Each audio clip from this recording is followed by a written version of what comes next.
Désolé, alors je recommence. Nous sommes donc arrivés à la paracha de Vayetse et nous allons étudier le premier verset de la paracha avec le commentaire de Rashi et le commentaire de Manitou sur ce Rashi. Le verset lui-même est bien connu.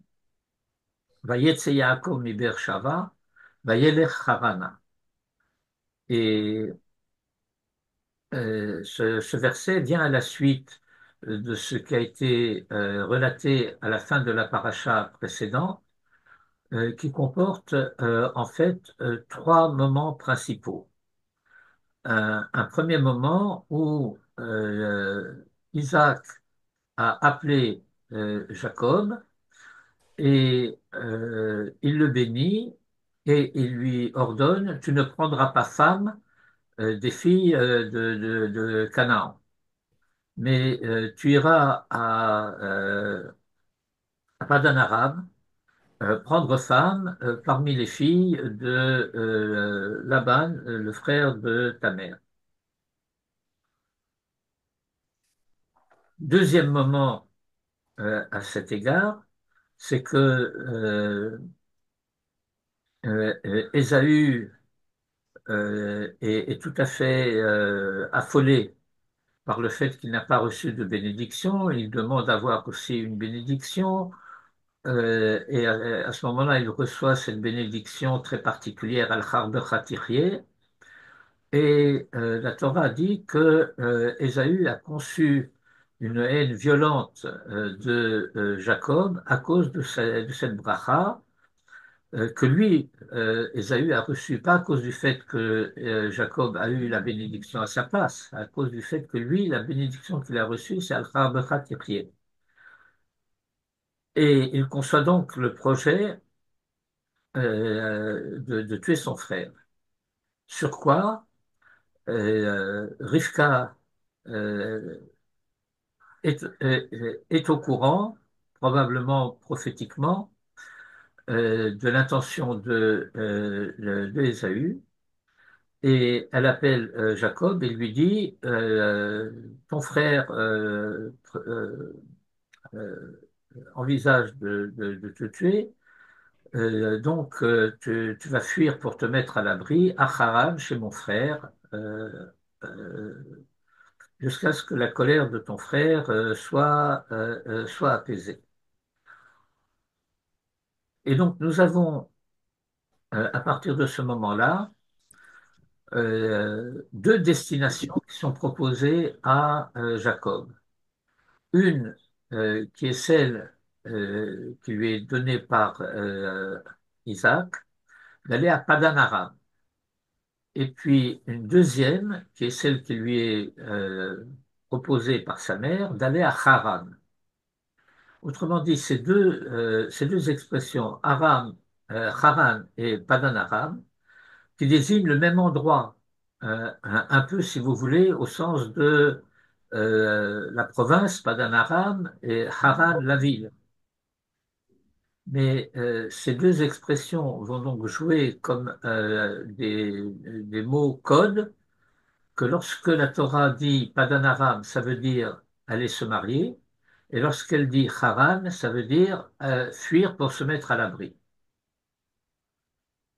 Et donc, lorsque la Torah, après avoir dit à la fin de la paracha précédente que Jacob obéit à son père et va à Padan Aram, elle reprend son récit après une interruption consacrée à Ésaü. C'est ce que Rachi va aussi remarquer dans son commentaire. Elle dit, et Jacob est sorti de Beersheba pour aller à Haran. Et donc nous voyons que le projet de Jacob, c'est de partir, se mettre à l'abri. Puisqu'il est obligé de partir, il part pour se mettre à l'abri. Et la question exégétique qui va se poser est la suivante.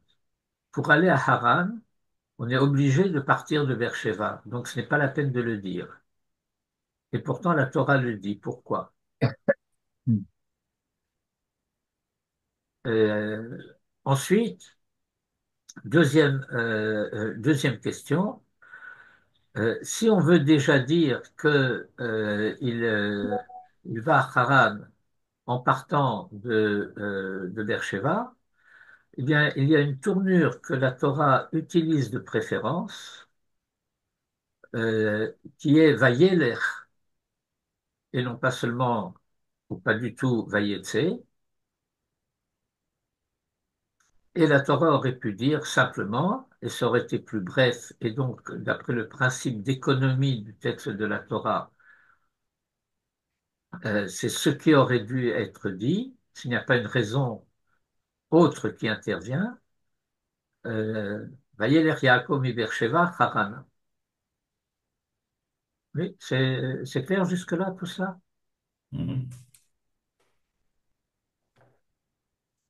Alors, nous allons voir le,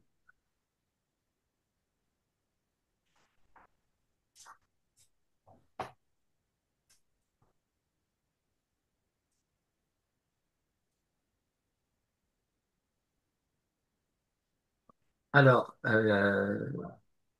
nous sommes dans un passage emprunté au Seul Midrash Toledot, volume 7, consacré à Jacob, et nous lisons un paragraphe dont le titre est Halicha Mul Yotzia. Et je lis donc l'enseignement de Manitou à partir de là. Yaakov holer le chivun tzafon, ou le lo safek, הנושא של הפסוק, le sujet. ויצא יעקב מבאר שבע וילך חרנה. אבל רש"י מחייב אותנו לקרוא את הפסוק אחרת, וכך הוא מסביר אותו. Rachid, dit Manitou, nous oblige à lire le verset autrement. Comment peut-on lire le verset autrement que Jacob sortit de Beersheba et est allé à Haran? Voilà le commentaire de Rachid à ce stade-là. על ידי שבשביל שראות בנות כנען בעיני יצחק אביו, הלך עשיו אל ישמעאל, הפסיק העניין בפרשתו של יעקב, וכתיב, וירא עשיו כי בירך, etc., ומשגמר חזר לעניין הראשון. C'est le commentaire de Rashi, du Bourg à Matril, Vayetse Yaakov. C'est un tikvar, j'ai déjà noté, remarque de Manitou, Bitrilat Ashur, au commencement du cours, שהקושי שרש"י מצביע עליו בתחילת הפסוק הוא שכבר נאמר בפסוק ז' שיעקב הלך, à savoir que Rashi tient compte du fait que le texte a déjà dit une fois que Jacob est allé. Et là-bas, il dit qu'il est allé à Padan Aram. מדוע איפה חזר הכתוב וכתב ויצא יעקב? Autrement dit, il nous faut, comment dire, c'est pas deviner, mais comprendre que la raison pour laquelle le texte reprend, quand elle reprend le récit concernant Jacob, et qu'elle recommence à il est sorti de Beersheba, c'est que cette formule il est sorti de Beersheba est imposée par le récit intermédiaire concernant Ésaü, et ce récit intermédiaire concernant Ésaü, c'est le quatrième point, j'en ai mentionné trois tout à l'heure, euh, pour la marche des événements, mais il y a un quatrième point, c'est que Ésaü, constatant que les filles de Canaan sont mauvaises aux yeux de son père, qu'elles sont mauvaises aussi aux yeux de sa mère et de son fils, alors il est allé chez Ishmaël et il a pris pour femme euh, une fille de Ishmaël qui s'appelle Machalat, et la Torah précise la sœur de Nevayot, en plus de ses femmes, pour épouse. Et donc je reprends la ligne 9. Madoua chazar akatov vekatav vayetze Yaakov. Isbarti gam, dit Manitou, j'ai essayé d'expliquer aussi, chez Teshuvato shel Rashi tzricha lehaftia kol echad meitanu. doit nous surprendre tous. Mishum sheyotse midvarav, shehanose shel hapasuk hu dafka Esav, aholech leIshmael, velo Yaakov. Il y a donc un sujet, si je puis dire, apparent,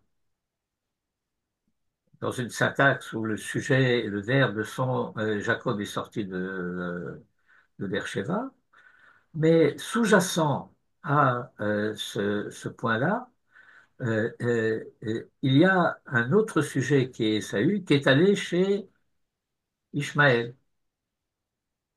משום שיוצא מדבריו שהנושא של הפסוק הוא דווקא עשיו ההולך לישמעאל ולא יעקב, כפי שעולה בקריאה ראשונה של הפסוק. מהפתעה זו, à partir de cette surprise, למדנו ממד אחד של פירושו, והוא הרצון של עשיו לכרות ברית עם ישמעאל כדי להתנגד לבניית הזהות הישראלית.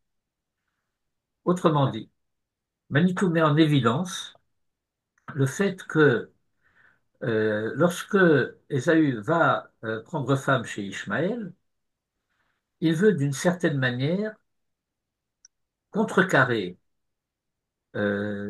l'impression négative qu'il a constatée chez son père à cause de ses femmes cananéennes, bien qu'il conserve ces femmes cananéennes. Il ne les répudie pas. S'il les avait répudiées, cela aurait signifié qu'il est dans un processus de repentir à l'égard de sa conduite passée. Mais ce n'est pas le cas. Et donc, euh, nous apprenons par ailleurs dans les analyses concernant ce point pourquoi Ésaü ne répudie pas ces femmes cananéennes, euh, c'est que euh, il se coupe d'une certaine manière de la filiation hébraïque. Dans la famille d'Abraham, son frère Nahor, qui est parti et qui s'est installé à Haran, et son fils Bethuel et son petit-fils Lavan, sont mentionnés avec insistance par la Torah comme étant araméens. Autrement dit, ils se sont assimilés, ils ont décidé de vouloir s'assimiler à l'identité araméenne. Ils se sont donc coupés de ce fait-là de l'identité hébraïque. Identité hébraïque à laquelle seul finalement Abraham et sa famille proche, sa descendance, vont rester fidèles. Mais dans cette descendance, il y a un cas particulier qui est celui d'Ésaü. Ésaü est appelé dans la tradition Israël Moumar. C'est très difficile de traduire Moumar. Renégat. Oui, si vous voulez, mais ces termes-là en français ont une charge qui est bon, bien sûr, par sa conduite, il est traître à l'identité hébraïque, mais c'est un rejet de l'identité. Et, et en même temps, il va y avoir de la part d'Ésaü une revendication de l'édification d'une identité, entre guillemets, Israël, en dehors de la lignée hébraïque. Il va se poser en concurrent de Jacob et, et ce, au travers de sa relation avec Ishmaël, qui est malgré tout un descendant d'Abraham et donc, d'une certaine manière, membre de la famille. C'est ce que Manitou indique lorsqu'il dit que Ratson, chez les Sables, chez la fin de la ligne 12, l'Ichod Berit Ishmaël, de contracter alliance avec Ishmaël, que dès le Hitnaged, le Bniat Hazehut à Israéli, pour s'opposer à la construction, à l'édification de l'identité israélienne. Oulam, En dai becha, mais ça ne suffit pas. Mishum sherashi haya yachol lomar et devarav al pasuk vav. Il aurait pu dire cela à propos du verset 6, où la Torah dit Ésaü vit que Isaac avait béni Jacob et qu'il l'avait envoyé à Padan Aram, etc. Ou alors, sur le verset 7 qui suit, et Jacob écouta son père et sa mère, et il est allé à Padan Aram. לכן עלינו להבין שהשאלה שעלינו לשאול היא השאלה הרביעית.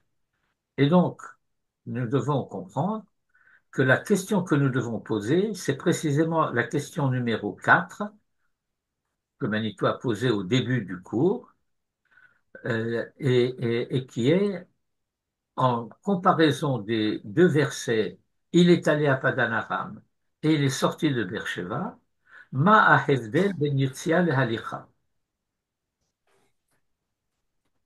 Ou le hashiv aleha al reka divrei Rashi, et que nous devons donner la réponse avec en arrière-plan ce que Rashi dit, lorsque il établit une relation entre précisément la sortie de Beersheba et la démarche d'Ésaü.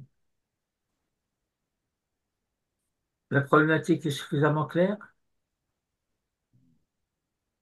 S'il y a quelque chose de pas clair à ce stade, il faut le dire parce que sinon on ne comprend rien à la suite. Vous êtes bien silencieux les uns et les autres. Oui, oui, Oui, c'est bon? oui, Bon, alors, je continue à partir de la ligne 19. Hahalicha hi inyan lichaora terni. Le fait d'aller est apparemment quelque chose de technique. Ani oler mimakom alef le makom bet, ve'en bechechach mashmaut meyuchedet la'alicha sheli. Je vais du point A au point B, et ça ne signifie pas nécessairement qu'il y a une signification particulière à cette allée. L'ochach hayetzia. Ce n'est pas le cas lorsque le texte dit il est sorti. Lorsque je sors toujours avec une visée. Lochen hayetzia. Ani yotze likrat mashehu. V'kan Yaakov yotze likrat atido. Jacob sort à la rencontre de son avenir. Lo atido que Yaakov et la atido que Israël. Ce n'est pas encore évident pour nous. Pourquoi ce n'est pas évident pour nous? Eh bien, c'est parce que méthodologiquement, nous ne sommes pas supposés savoir ce que va être la suite du récit. Mais si nous avons suffisamment compris ce que la Torah a raconté à propos d'Abraham et d'Isaac et de la naissance des jumeaux, Jacob et Ésaü, et le fait que dans la paracha précédente, le terme de Toladot a été précisément utilisé dans les descendances d'Isaac, alors nous avons des raisons d'induire le fait que, eh bien, ce que la Torah commence à nous raconter, c'est ce que la tradition orale, d'une manière générale, nous a enseigné dès le début du Sefer de Bereshit, à savoir que le projet du Créateur concerne essentiellement deux dimensions, une qu'elle appelle Israël et une qu'elle appelle Torah. Bereshit bara Elokim et hashamayim ve'et haaretz, Ce bête de Bereshit peut signifier en vue de, et le Midrash nous fait lire, c'est en vue d'un Réshit que Dieu a créé les cieux et la terre. Et il y a deux choses, rappelle Rashi, qui s'appellent Réshit.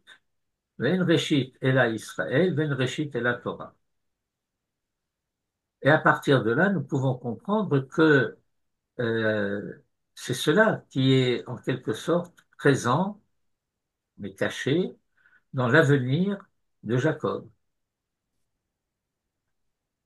Il faut que Jacob devienne Israël. Est-ce qu'il va réussir à devenir Israël?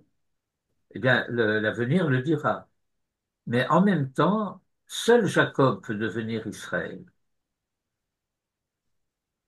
Et donc, il y a tension. Oui, Mechayevotola Sotzot, qui le contraint à faire cela? Ben, c'est précisément son frère Ésaü. Esav halach, Idgish Rashi. Rashi a souligné que Ésaü est allé. Halach Esav el Ishmael, chez Ishmael. L'umato, par rapport à lui, Yaakov Yotse, Jacob sort. Yesh le Yaakov Atid, le Higia Haet, le Galot Oto, l'Arsof Oto. La conduite d'Ésaü contraint Jacob à commencer à dévoiler. En réalité, il y a une tension seconde à l'intérieur de la tension première, c'est le fait que ce n'est pas quelque chose qui est désiré par Jacob.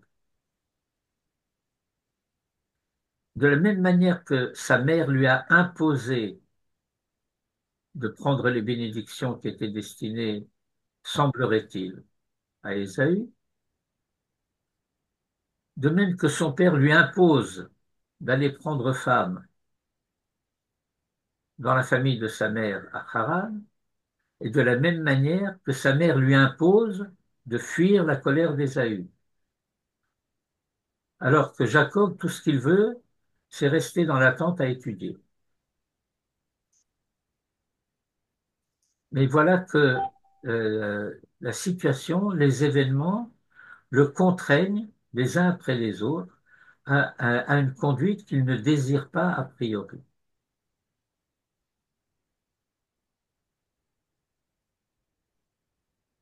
Pigia Haet chez Jacob Yahaphoch Israël. Le moment est venu que Jacob devienne Israël. Pourquoi? Ki mitbarer shegam Esav choshev shehu yachol liot Israël. Parce que d'un seul coup se dévoile le fait qu'il a un concurrent. Il s'avère que Ésaü croit que lui aussi peut être Israël, Bisrut Teshuva Achelkit Shelo, grâce à son repentir partiel, Klapé Aviv Bilvad, à l'égard de son père exclusivement, Klapé Aviv Sheba Shamayim, et cela signifie pas seulement son père terrestre, mais aussi son père céleste.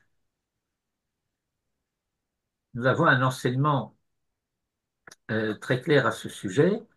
En avicha ela avicha sheba shamayim, ve'en imecha ela knesset Israël. Et donc, par rapport à son Père céleste, il y a une teshuva d'Ésaü, mais pas par rapport à sa mère. Ni sa mère terrestre, ni celle qui est impliquée par sa mère, Shema beni musar avicha val titosh Torah imecha, c'est la Torah de Knesset Israël.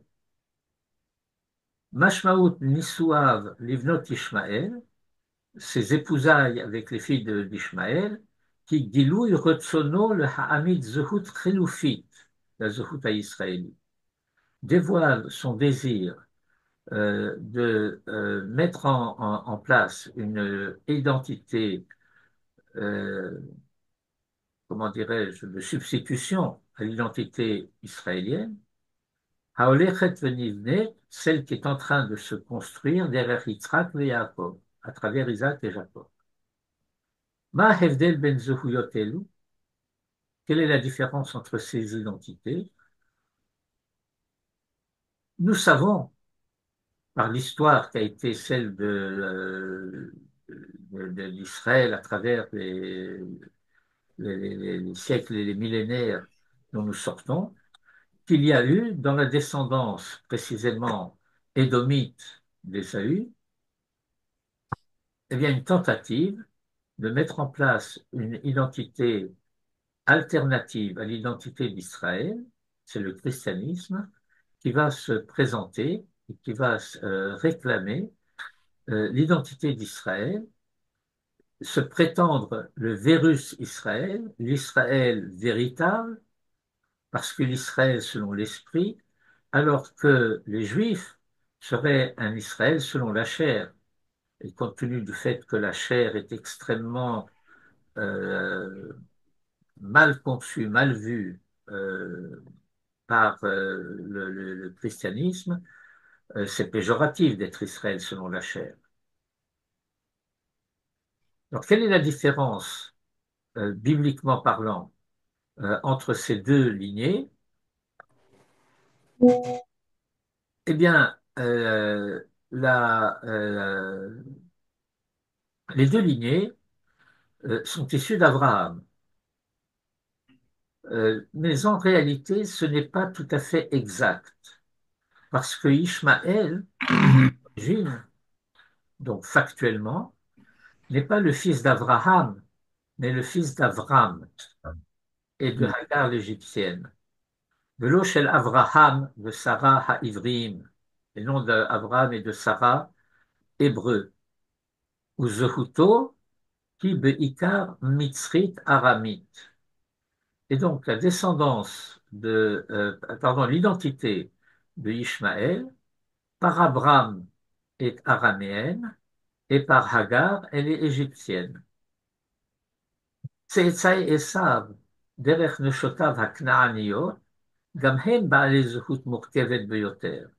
Et la descendance d'Ésaü par ses femmes cananéennes est aussi une descendance complexe.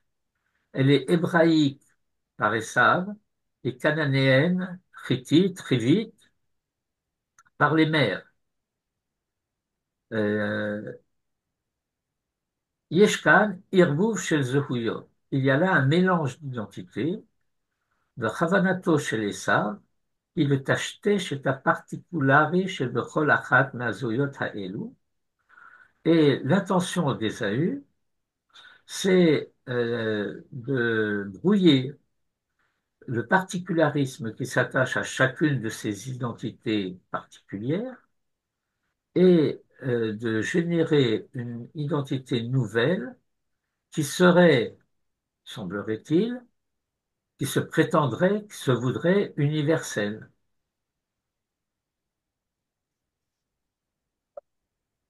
C'est ma Torah mafira lanu, kasher hi omeret, ve'ele toldot esav, et ce que la Torah nous révélera plus tard, lorsqu'elle nous dira, et voici, c'est à la fin de la paracha de Vaïshlach, ve'ele toldot esav, et voici les engendrements d'Ésaü. Je ne sais pas pourquoi ici toldot est écrit chasser, c'est les chasser du premier vav et les malais du deuxième vav, pardon. Je n'ai rien dit. Ve'ele toldot esav, hu edom. Ma mashmaut hatosefet hu edom. Que vient enseigner cet ajout de dire il est Édom? Ma mashmaut hatosefet hu edom. Hamalbim, le Malbim, qui est le principal exégète moderne du 19e siècle, qui a une méthode d'explication du Mikra essentiellement fondée sur, il faut dire ça de la manière la plus précise possible, essentiellement fondée sur la preuve que tout ce que la Torah orale enseigne a son origine et sa racine dans le Lashon HaKodesh. que l'hébreu de la Torah, l'hébreu en tant que Lashon HaKodesh, implique et contient ce que la Torah Sheba'al Peh va mettre en évidence.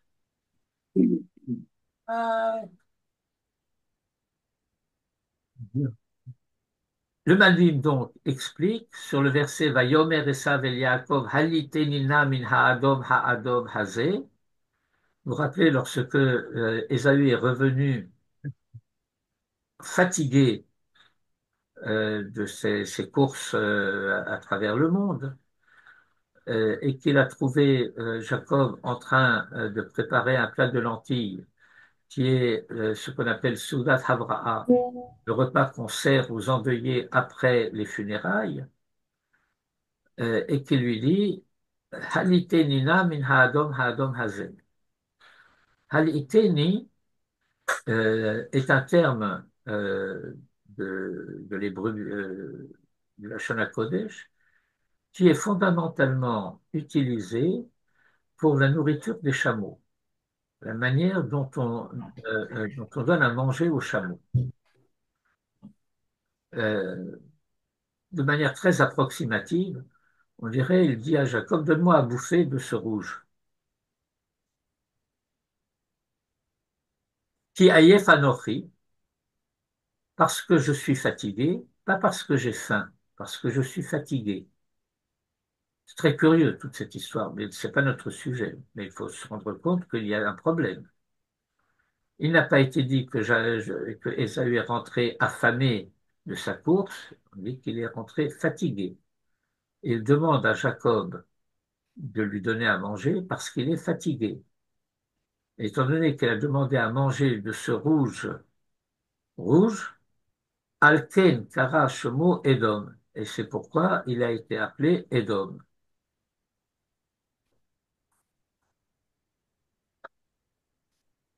Alors, euh, le verset ne dit pas Alken Nikra Shemo Edom. Le verset ne dit pas c'est pourquoi il a été appelé Edom. Et le Malbim fait remarquer que la forme du verset nous oblige à dire qu'il s'est lui-même appelé Edom pour cette raison. Shehu Atzmo Kara et Atzmo Beshem Edom. Yesh Bekri Azo Mashmaout Zehutit. Et cette appellation comporte une signification identitaire. Esav Ichlit Lihyot Adoumi. Ésaü a décidé d'être iduméen.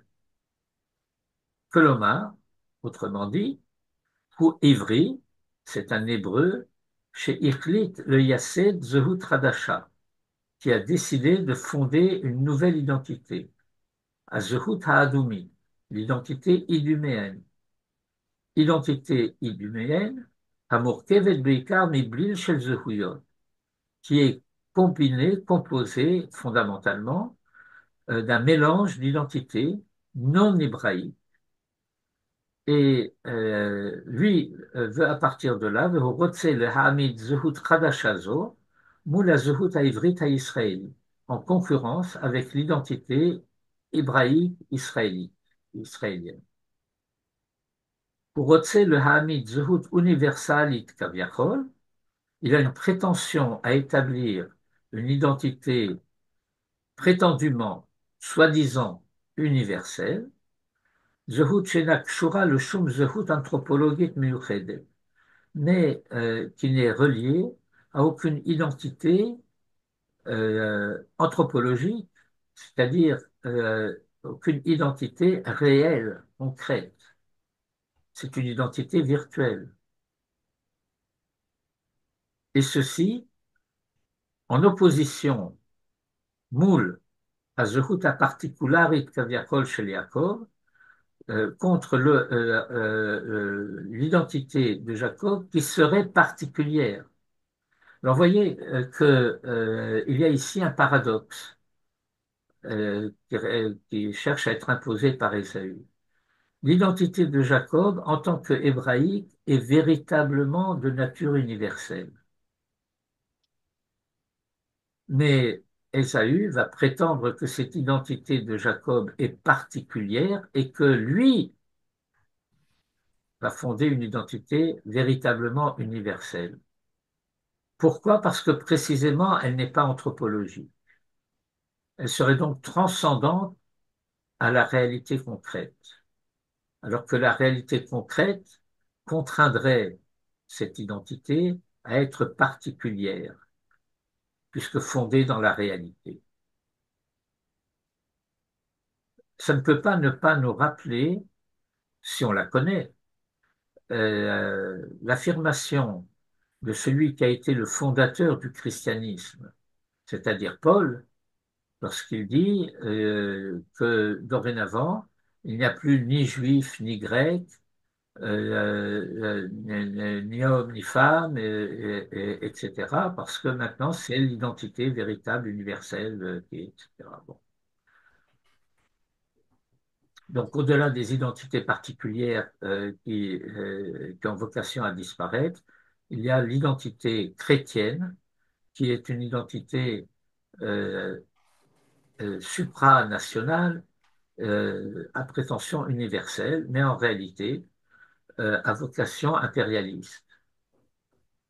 Vous savez sans doute que en grec, le mot catholique vient du grec et que en grec, cette catholicité désigne l'universalité.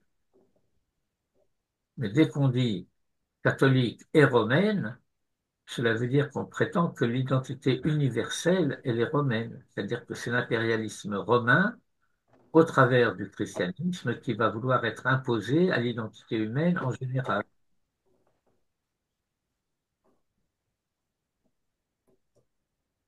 Esav moul Yaakov, Ésaü face à Jacob, Hanatzrut moul Yahadut, le christianisme face au judaïsme. Mais Otorega, dès lors, Mityatzvim ze mol ze, Shene Israël kaviachol, se font face apparemment, en quelque sorte, deux identités Israël, chez l'Esav ou Edom, de Ésaü l'Iduméen, chez Hafach Liot Idumi, chez le Mithare ou Yaakov ou Israël. Ve'echad mehem meyutar, et s'il en est ainsi, l'un des deux est superflu, et du point de vue d'Ésaü, il est évident que celle qui est inutile, superflue, c'est celle de Jacob.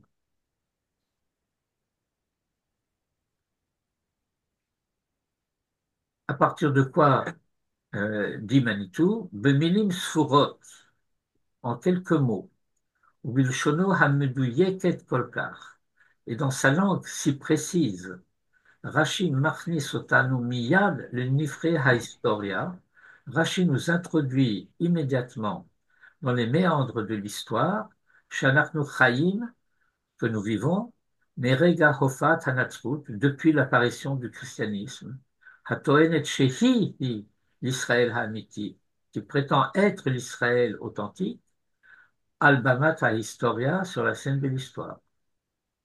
Rashi Rotse Navin, Rashi veut que nous comprenions, Shanachnu Bepasuk Ze, que dans ce verset, Vayetse Yaakov,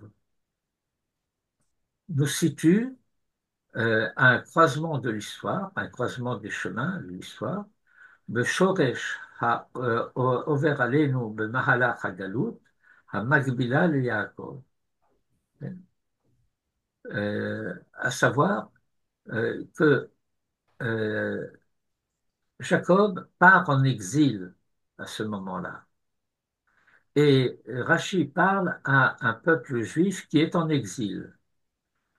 Et l'intention dans son commentaire de Rachi, c'est d'expliquer aux Juifs le sens de leur histoire à partir du récit de la Torah. Autrement dit, il y a pas un sous-entendu, mais un implicite du commentaire de Rachi, qui est cet enseignement traditionnel bien connu, sur lequel en particulier Nachmanide a beaucoup insisté. Il n'en est pas le créateur, il se sert d'un enseignement du Midrash, qui est Kol ma she'ira la avot, siman la banim. Tout ce qui est arrivé au père est un signe pour les fils.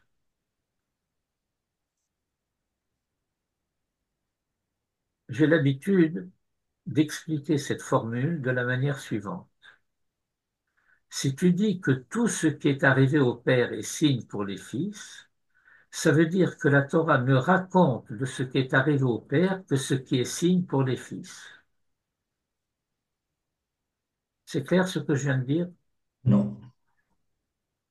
Et que par conséquent, toute l'intention du récit de la Torah à cet égard, c'est de nous permettre de comprendre qui nous sommes. Il ne s'agit pas de simplement de savoir qui sont ceux dont la Torah parle. Bien entendu, si je veux comprendre qui je suis, il faut que je comprenne qui est Abraham, qui est Isaac, qui est Jacob, mais pas seulement, si je puis dire, pour eux-mêmes, ce n'est qu'une dimension du sujet, qui ils sont orientés vers l'apparition d'Israël et l'histoire qui va être la nôtre.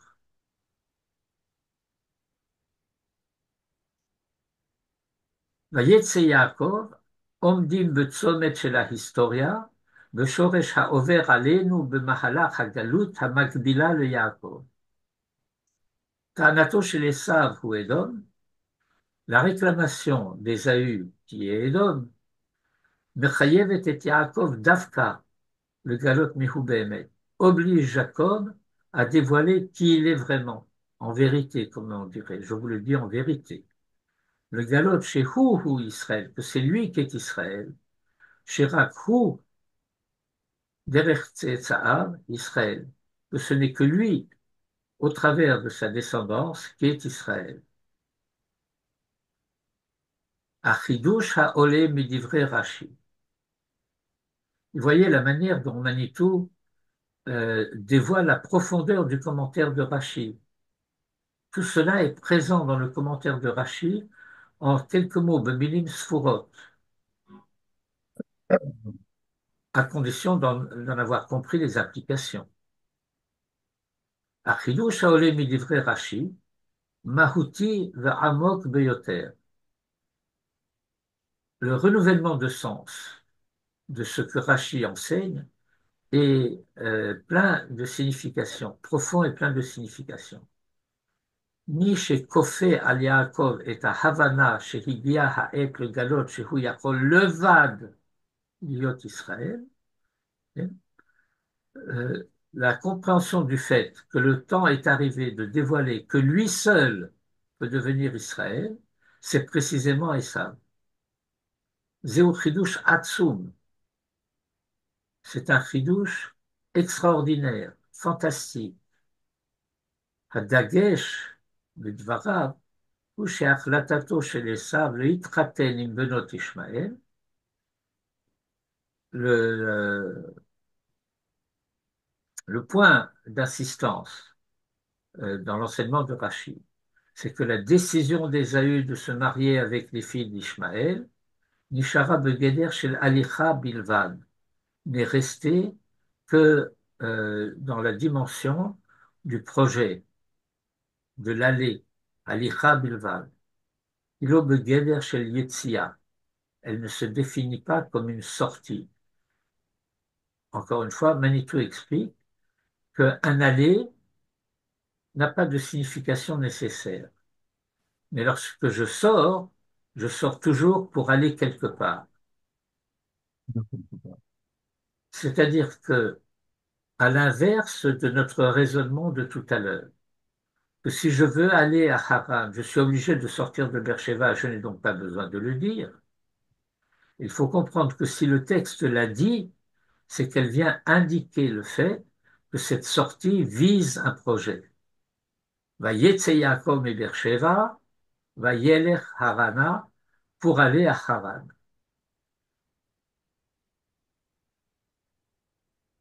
L'explication de Manitou ne résout pas toutes les difficultés et tous les problèmes, mais elle indique en tout cas la densité de la situation. B'shum shlav, à aucun moment, Esav eno yotze likrat atido que Israël. Ésaü ne se confronte à un projet d'identité, à un avenir à la manière d'Israël. Lamrot teshuvato achelki, malgré son repentir, mettez ça entre guillemets, partiel. Pour un colère, il se contente d'aller. Pour Agba, il vient. Par exemple, au début de la paracha de Vaishlach, la Torah dira qu'à un moment, Jacob voit, et voici que Ésaü vient. Veine Esav ba, veimo arba meotish. Et il a 400 hommes avec lui. Divrei Rashi hem amukim beyoter. L'enseignement de Rashi est particulièrement profond. Vehem megalim, et ses propos dévoilent, megalim, havana amuka beyoter shel pshat apsukim. Une compréhension particulièrement profonde du sens obvi, du sens littéral des versets, Mishum Shehem Chosim, parce qu'elle met en évidence et chercher à Sirsur HaHistori Ben Israël et Natsut, les racines du conflit historique entre Israël et le christianisme. Sirsur HaNimshach Ad Hayom, un conflit qui perdure jusqu'à ce jour. Hasin'a chez Esav, la haine d'Ésaü, le Tornito Laharog et Yaakov, et son projet de tuer Jacob, Mechayevet et Yaakov lakachat et goralo liyadav, contraint Jacob à prendre sa destinée en main. L'achlit mihu rotze lichot. Ça va obliger Jacob à décider qui il veut être. Il préférerait n'être que Jacob. Il ne peut plus. La conduite d'Ésaü l'oblige à prendre une décision. Il voudrait être Jacob, mais il ne peut pas, et par conséquent, il va être obligé. Il faut comprendre en quel sens obligé. Euh, un peu à la manière dont nous disons en français noblesse oblige. Quand je prends conscience de qui je suis, quand Jacob prend conscience de qui il est et de quelle manière l'avenir du projet divin ne dépend que de lui, il n'a pas d'alternative.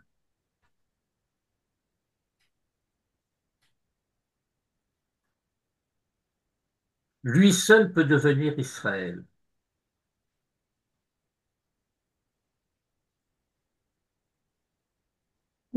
Jacob Bilvad ou Israël. Qui veut-il être finalement, réellement? Jacob seulement ou Israël? Imhu rotze lihyot Israël. Et s'il veut devenir Israël, alors la kachat alatzmo gam et hamesima shel achim. Alors il est contraint, il doit nécessairement assumer aussi ce qui était a priori la vocation de son frère, la tâche de son frère. Zo hashela mula omed. C'est la question face à laquelle il se trouve. Ha'im hu mesugal le shalev et hakol im hayadayim. Est-ce qu'il est réellement capable d'associer la voix aux mains?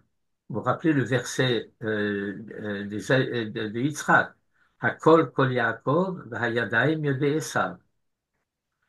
Le Gaon de Vilna met un point extrêmement important en évidence. C'est extrêmement important, entre autres parce que cela nous contraint à nous rendre compte que Isaac est parfaitement conscient de ce qui se passe. Il ne faut pas prendre Isaac pour il n'est pas, je ne veux pas le qualifier, quelqu'un qu'on pourrait facilement tromper. Hein. On va lui apporter un ragoût, on va mettre des peaux de chèvre sur les bras, et voilà que Jacob va se faire passer pour Ésaü. Alors voilà ce que remarque le Gaon de Vilna, ce qu'il nous fait remarquer.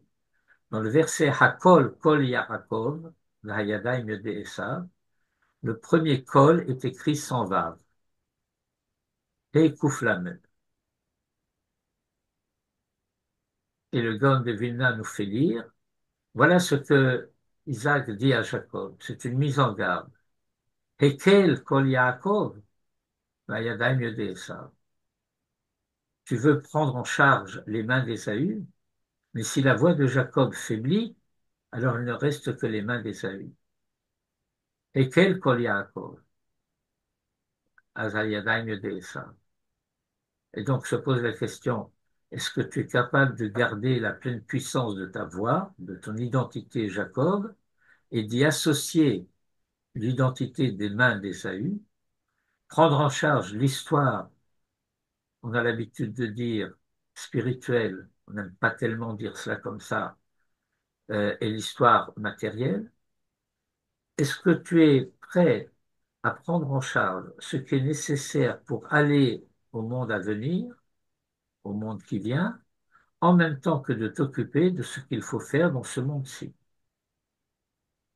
La préoccupation de l'avenir et la préoccupation du présent. Ce sont a priori deux tâches non seulement distinctes, non seulement différentes, mais en tension.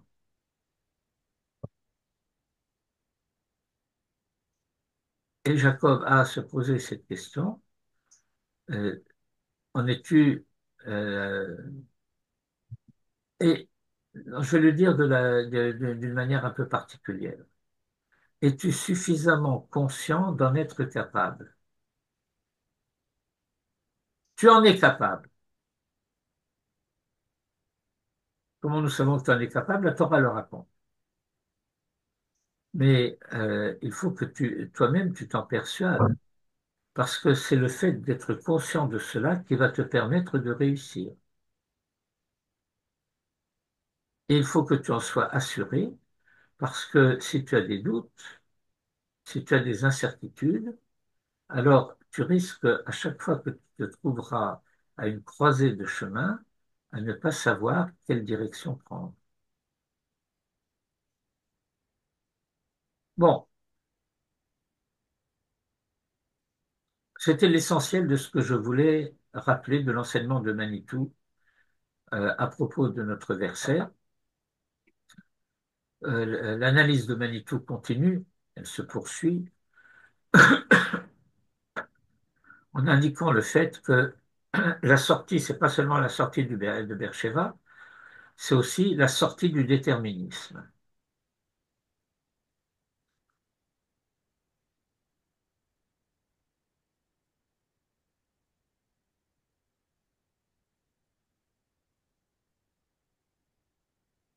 Vous voulez continuer ou on en reste là?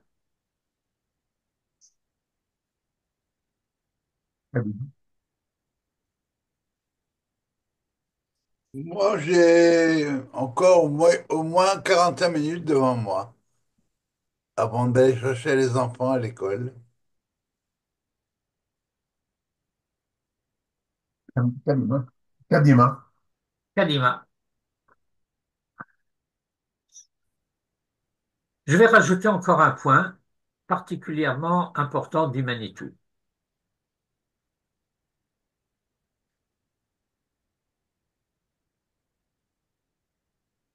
Mashmaout HaShoresh Yatsa, Yud Tzadeh Aleph, la signification de cette racine, Yud Tzadeh Aleph, que nous traduisons par sortie, qui Yotzia Meha déterminisme. La Tzet, c'est la Tzet Meha déterminisme. Comment le savons-nous? Ben, nous avons un enseignement extrêmement précis à ce sujet au moment où, au chapitre 15 de la Genèse, euh, Abraham est perplexe.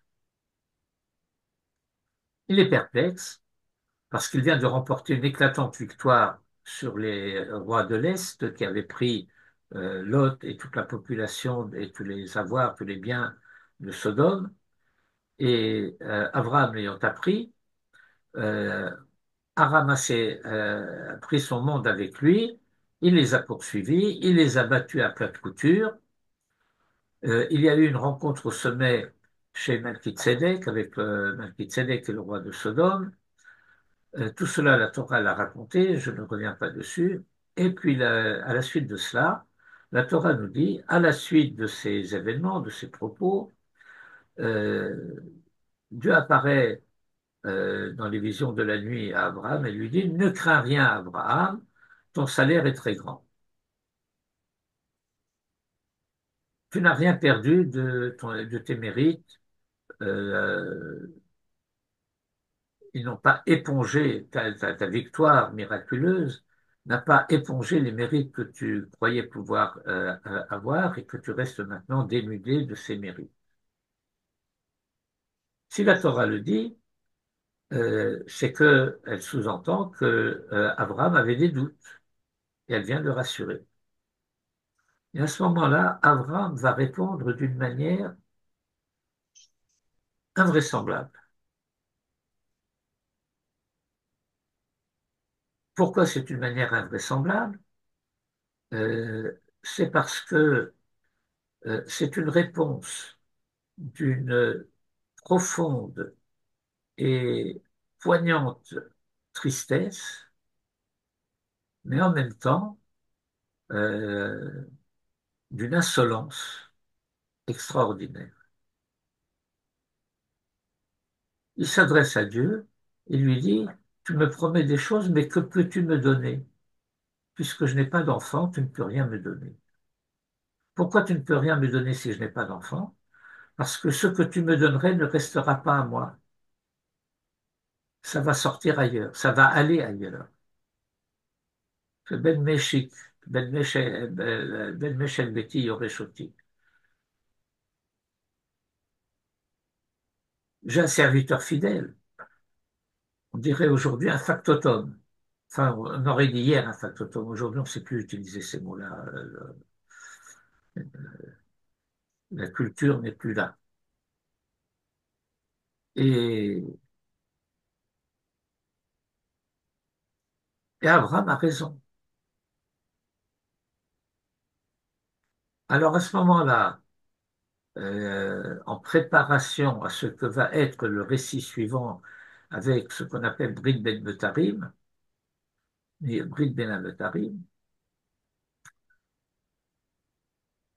le verset raconte, Vayotse Oto Achutza, il le fit sortir à l'extérieur, Vayomer, et il lui dit, Habetna Hashamaima, regarde donc vers le ciel, Usfor Akochavim im tuchal lisporotam, et compte les étoiles si tu peux les compter. Vayomerlo, et il lui dit, Ko yihye zaracha, telle sera ta descendance. Le faux pshat qu'on a l'habitude de lire, c'est que Dieu lui dirait, tu te plains de ne pas avoir d'enfant, regarde les étoiles, si tu peux compter les étoiles, ta descendance sera nombreuse comme les étoiles. Mais cette lecture est totalement fausse. C'est pas du tout cela l'intention du verset. Il faut comprendre l'expression il le fit sortir à l'extérieur. Alors dans le pshat, comment dire, c'est même pas le pshat apparent, euh, le pshat supposé, c'est que Abraham aurait été dans la tente, il le fait sortir hors de la tente pour lui dire, bah, maintenant que tu es dehors, regarde les étoiles, etc. Sauf que ça ne peut pas marcher comme ça. Pourquoi? Parce que le verbe que le verset utilise, habetna, est toujours le fait de regarder de haut en bas et non pas de bas en haut. Donc on ne peut pas se représenter Abraham levant la tête vers le ciel pour voir les étoiles. On est obligé de voir Abraham regarder vers le bas pour regarder les étoiles. Et pour cela, il faut donc qu'il soit au-dessus des étoiles. Autrement dit, lorsqu'il est sorti à l'extérieur, il est sorti à l'extérieur du monde sous l'influence des étoiles.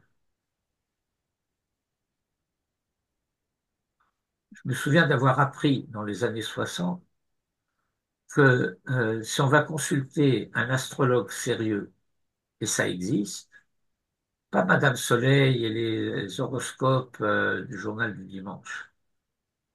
Enfin, je ne sais pas de quel journal ça doit être en Israël. En France, ça serait le journal du dimanche.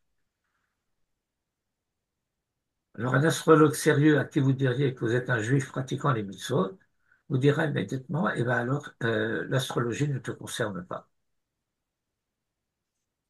C'est pas pour toi, tu es en dehors du coup. Et lorsque le verset dit, Usfor ha-kochavim im tuchal lisfor otam, vois si tu peux établir ton thème astral, tu peux pas. Kol yihye zaracha, et ta destinée et ta descendance sera de même en dehors de l'influence des étoiles. Et l'expression Navi at ve'enat astrologos. Tu es prophète et pas astrologue. Il y a un autre texte qui dit pour Vayotse Oto Achutza que Dieu lui a dit C'est me'itztagnenut shelcha. Sors de ta conception astrologique. Et la conception astrologique, c'est le déterminisme. C'est qu'il y a un déterminisme, comme Manitou avait l'habitude de dire, astrobiologique, qui fait que il y a une destinée inscrite dans la réalité combinée entre l'influence des étoiles et la biologie. C'est d'ailleurs fondamentalement la religion égyptienne qui est astrobiologique. En plus de cela, donc la sortie d'Égypte est une thématique qui est reliée à cette sortie d'Abraham hors de son horoscope, si je puis dire. Gamkan, ici aussi, Ishtamsha Torah Beshoresh Yetze. Là aussi, la Torah s'est servie de cette racine Yetze. Avraham Haya Az Betzomet Derachim, Vichlit Lakachat El Goralo Leadav.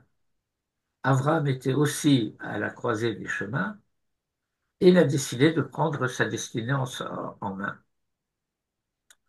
Hu Hichlit Liot Avraham Haïvri. Il a décidé de devenir Avraham l'hébreu. Le Domélo, de la même manière, Nimtsa Yaakov Kael Betzomet Dorachim. Jacob se trouve maintenant à la croisée des chemins. Utsarech leachlit mihu rotze lichot. Il doit décider qui il veut être. Il peut se contenter de son état identitaire actuel, ou le Hisher Yaakov, et rester Jacob. Ou leachlit litzod likrat atido, ou d'accepter de marcher à la rencontre de son avenir, l'Iyot Israël, de devenir Israël. La Chaloufa Arishona, dans le premier terme de l'alternative, Urak Tzarik Livroach Me'achi. Il suffit qu'il s'enfuit de chez son frère, de devant son frère. Pourquoi? Kihu, parce que lui, son frère, Zomem Naarogoto, vise à le tuer. Zeulai Matzav Zmani, c'est peut-être un état provisoire. En tout état de cause, dans le deuxième terme de l'alternative, la Chaloufa Ashnia, pour Nidrash, il est exigé de Jacob, l'amrod kol hakshaim, shehu olech livgosh ba'atid, malgré toutes les difficultés qu'il va rencontrer à l'avenir, le hitralot alma shehu ka'et, à s'élever au-dessus de ce qu'il est maintenant. C'est pas qu'il doit décider qu'à l'avenir, lorsqu'il rencontrera les difficultés, il va les surmonter. C'est qu'il doit prendre la décision dès maintenant de s'élever au-dessus de n'être que Jacob. et vouloir déjà maintenant être aussi Israël. Ça n'arrivera que plus tard. Ça va lui prendre 22 ans si on ne compte pas les 14 ans qu'il va passer chez Shem et Ever. Il faut voir les commentaires de Rachi à ce sujet pour avoir les détails. Mais dans le Pshat, il a travaillé 7 ans pour Rachel et il a obtenu Léa. Donc il travaille encore 7 ans pour Rachel, donc il a travaillé 14 ans pour Rachel. Il va travailler encore 6 ans pour les troupeaux, ça fait 20. Et le chemin du retour va lui prendre 2 ans. Une première fois 1 an et demi, et une deuxième fois 6 mois. 22 ans, jusqu'à ce qu'il revienne chez son père.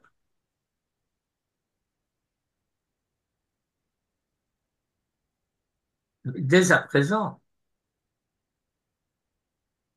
il faut qu'il prenne la décision que c'est là qu'il va.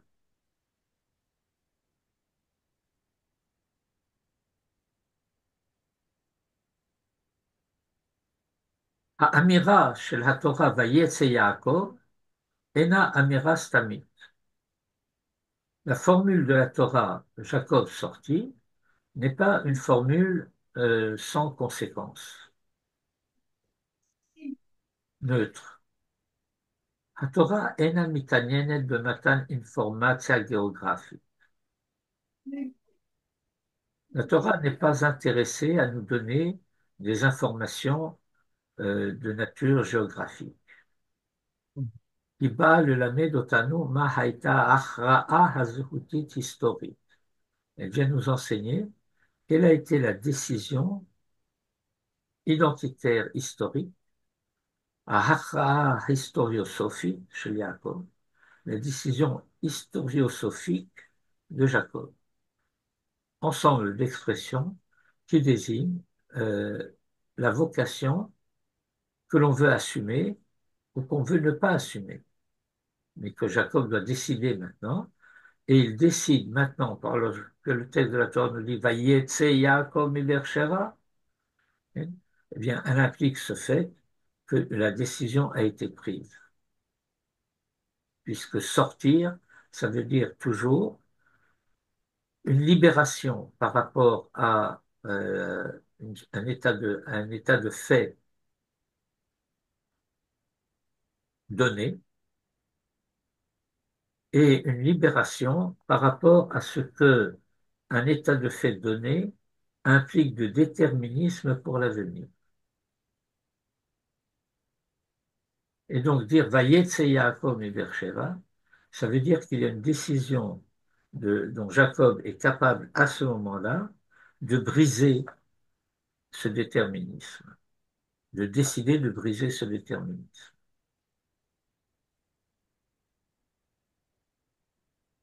Ou החליט לצאת לקראת עתידו. Il a décidé de sortir à la rencontre de son avenir en tant qu'Israël. Ou החליט לגלות את עומק מידתו.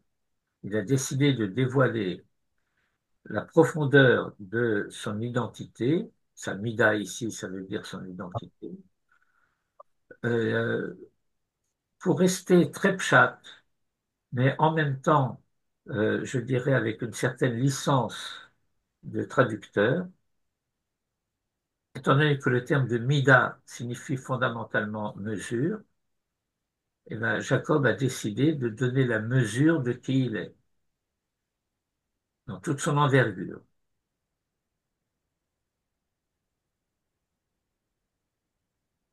Ça, c'est la profondeur de sa mesure, midat hatmimut shebo, shebo que ishtam. Alors, qu'est-ce que c'est un ishtam?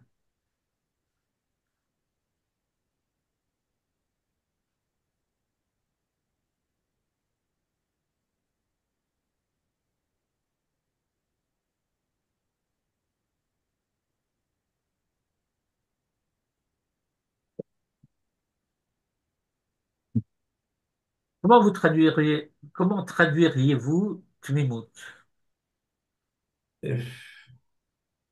Selon ce qu'on sait, La Schlemout. Je vous ai pas demandé de me Candeur. phraser ça en hébreu, je vous ai demandé comment vous traduiriez en français. Ah, oui. Candeur.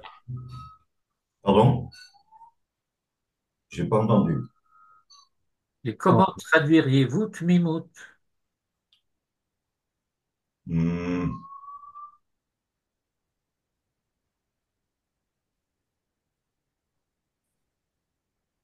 pas per- Candeur, peut-être. parfait. Moi, je suis assez tenté par candeur. Mais non. Enfin, candeur, c'est dans le sens de la Haggadah, Pardon? dans le sens du tam de la Haggadah. Pourquoi? Et vous croyez que le thème de la Haggadah, c'est Stam? Je ne sais pas. Est-ce que vous vous souvenez du roman de Voltaire qui s'appelle Candide? Oui. Je ne me souviens plus de un petit peu, mais. Non, parce que, en fait, dans ce sens de candeur, il n'a jamais été candide, Jacob. Mais Candide n'est jamais Candide au sens où vous l'entendez, vous. Ben justement, c'est pour ça que la traduction de Candide est embêtante. Toute traduction est embêtante. Mais ce qu'il faut percevoir, c'est que cette dimension est déjà présente dans le mot de Tam que la Torah utilise à propos de Jacob.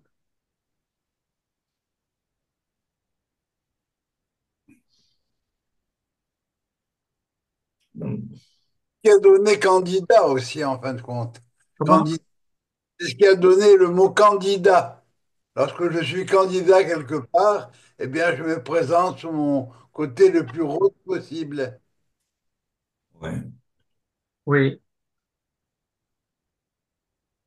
mais il y a dans la Tmimout euh, une dimension de simplicité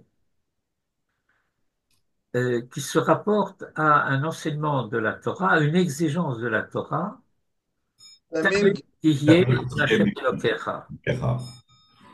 Et comment traduit-on, comment explique-t-on dans la tradition cette formule Tamim Tihyeh Hashem Elokecha? À mon avis, on peut dire soit entier.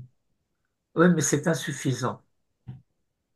C'est insuffisant parce que là-bas, dans le formule Tamim Tihyeh Hashem Elokecha, c'est pas du tout ça que ça vise.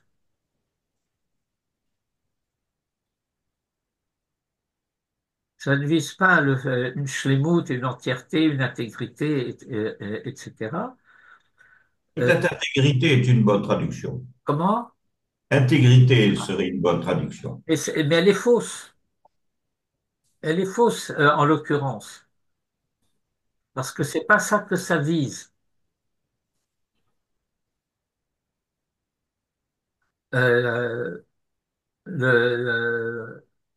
la tmimout ici, si vous comprenez suffisamment l'hébreu, c'est le contraire de la hitrakmout. Oui, c'est quoi ce mot? Lequel? Hitrakmout, le hitrakem. Ça mange qu'à l'hiver, ça? Eh ben, être tor- comment ça se mange cette chose-là? c'est être quelqu'un qui est tordu. Non, c'est pas qu'il est tordu. Il fait des choses tordues. Non, il fait pas des choses tordues. Bon, Non, c'est pas. Moi, je reste dans la formule de ce que la tradition enseigne à ce sujet. Dit Tamim tihi Hashem Elokecha, euh, tu dois faire ce que tu as à faire sans essayer de deviner l'avenir. ah, ouais. Et ça m'a l'air. Une composante de modestie, peut-être. Il y a aussi une dimension d'humilité, Ça, c'est sûr. ça, mais c'est surtout le fait de dire, voilà, j'ai quelque chose à faire eh bien, je dois faire ce que j'ai à faire, et puis je laisse les calculs savants à quelqu'un d'autre. Oui,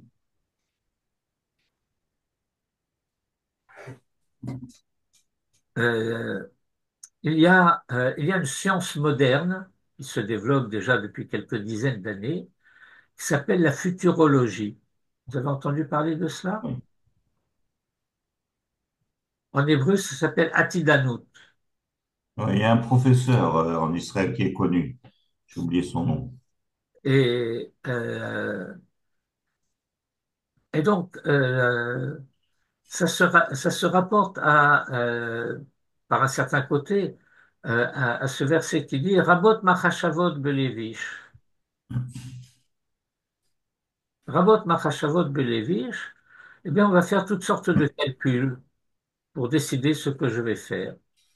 Mais ces calculs, ça veut dire est-ce que c'est mon intérêt de faire cela? Eh bien, c'est probablement pas ton intérêt, mais c'est ça que tu dois faire. Et comment tu traduis Tmimout alors? Ah, moi, je traduis Tmimout par candeur.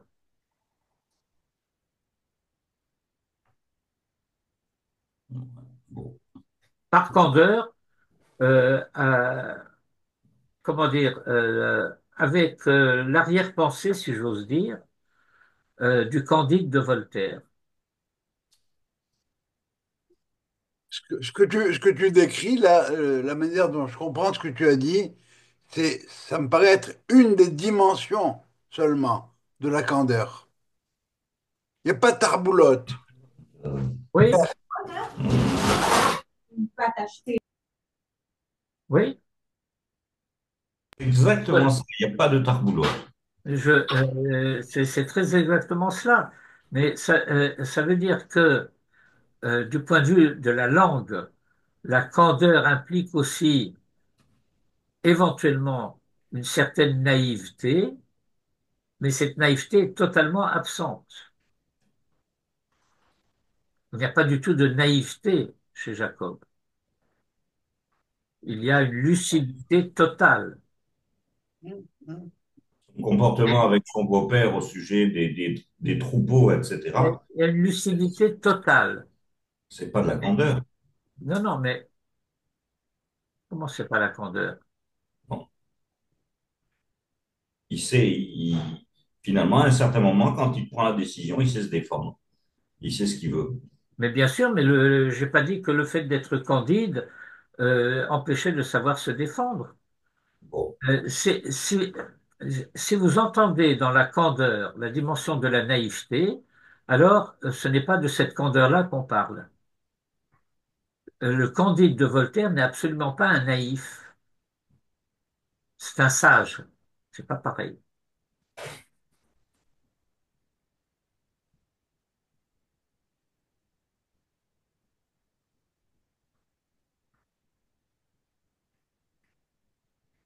Est-ce que vous avez lu un roman de Dostoïevski qui s'appelle L'idiot?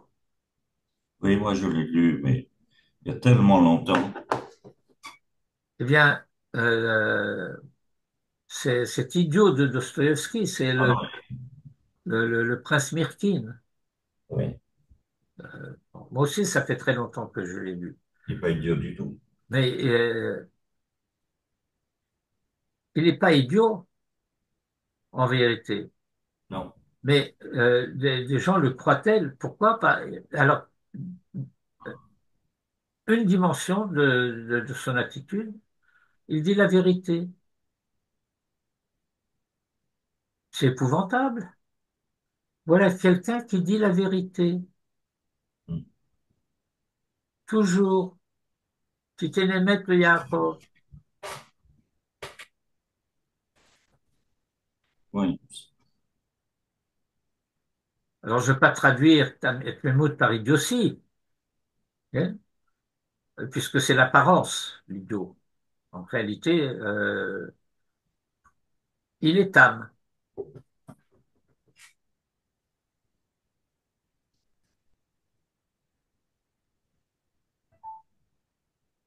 j'aimerais savoir suffisamment le russe pour pouvoir apprécier le sens du mot en russe du roman de Dostoïevski, de ce prince Mirki.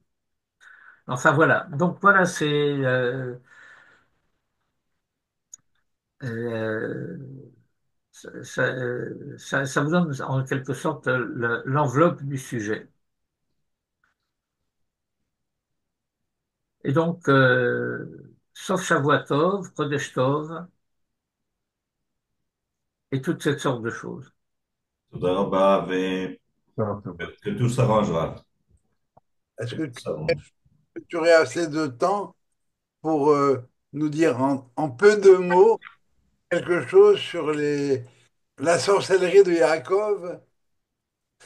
Sorcellerie est naturellement entre guillemets, ce qui se fait avec les animaux. J'ai rien compris. Ah, ok. Lorsque Yaakov, on le retrouve en train de tailler des feuilles, des morceaux de peuplier ou d'arbres, etc. Ça semble être de la sorcellerie. Euh, la sorcellerie. Appelle ça comme tu voudras. Là, vas-y, non. Pauvre de nous. Non, mais encore une fois, ça semble être des moyens, entre guillemets, je sais pas, de la sorcellerie au sens positif du terme, hein, de la magie blanche. Voilà.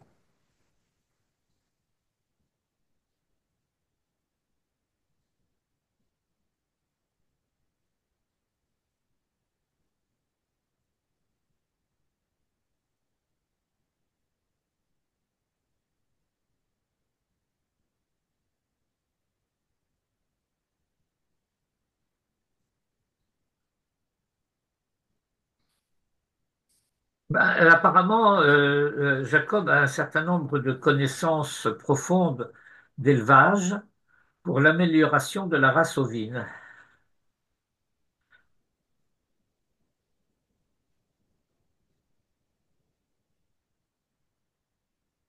Ok. Euh, de dire que l'environnement a une influence sur ce qui se passe au niveau de l'évolution de l'espèce.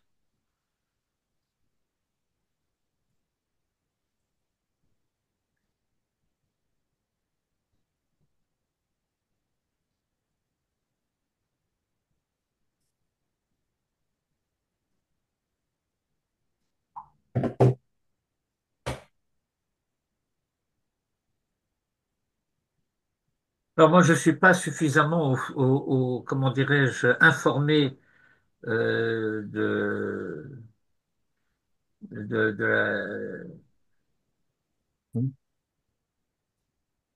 l'éthologie concernant la manière dont se reproduisent les ovins. Mais apparemment, le Talmud enseigne un moment à ce sujet, puis le Zohar aussi.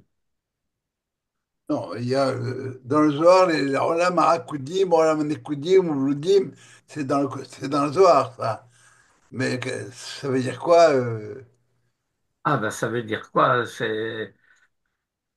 Là, à ce sujet, ce dont il faut se rendre compte, c'est que Zek Keneged Zeh Asa Elohim, c'est qu'il y a une correspondance entre les mondes supérieurs et les mondes d'en bas, et que si la Torah peut nous raconter à travers des événements du monde d'en bas des choses qui se passent dans les mondes supérieurs, c'est pas arbitraire.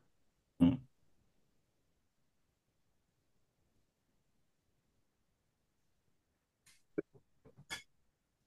Donc, Mais je suis désolé, je peux pas en dire plus.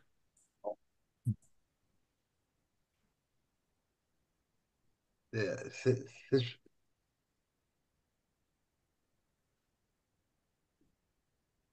Bon, bonne nuit. bah, shalom, merci beaucoup. Merci, merci.